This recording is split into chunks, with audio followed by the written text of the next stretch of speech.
dhënies së gjakut apo dhërimin e gjakut. Transfuzioni i gjakut është procedura me të cilën bëhet dhurimi i gjakut. Doktoresha Dafina Gecaj Nikol Bibaj, transfuziologe, tha se ka rregulla sa i përket dhurimit të gjakut, duke bërë të ditur se femrat kanë të drejtë të dhurojnë gjak çdo 4 muaj, ndërsa meshkujt çdo 3 muaj. Dhurimi i gjakut normalisht që bëhet nga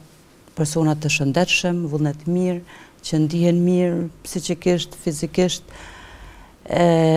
Po këtu normalisht që e kemi një rregull, për shembull tek femrat ose femrat kanë të drejtë të dhurojnë gjak çdo 4 muaj,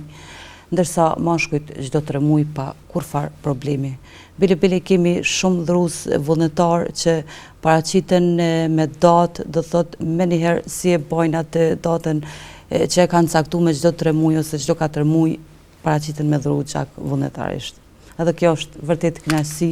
sepse duhet që sa më shumë me rrit numrin e dhuruesve vullnetar, edhe kemi sukses, do të thotë sa i përket dhuruesve vullnetar, sepse sipas statistikave prej 2017 deri në 2024 veç po rritet numri i dhuruesve vullnetar, kështu që normalisht që pacienti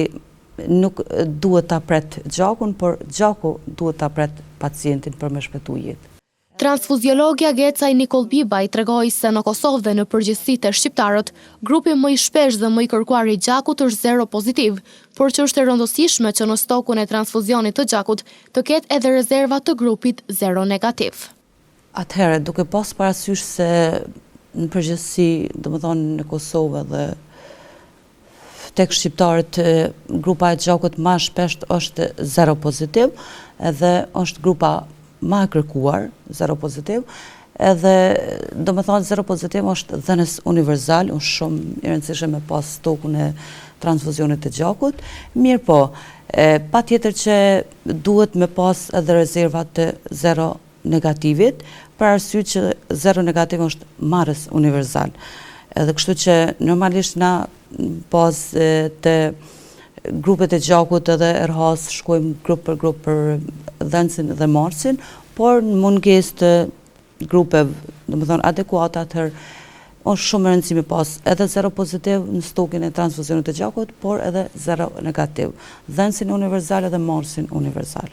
Ndërkaq 14 qershori shënon ditën botërore të dhurimit të gjakut, ku në këtë ditë dhe në javën e dhurimit të gjakut, e cila ka filluar nga sot dhe do të zgjasë deri më 21 qershor, apelohet tek qytetarët që të dhurojnë gjak. Edhe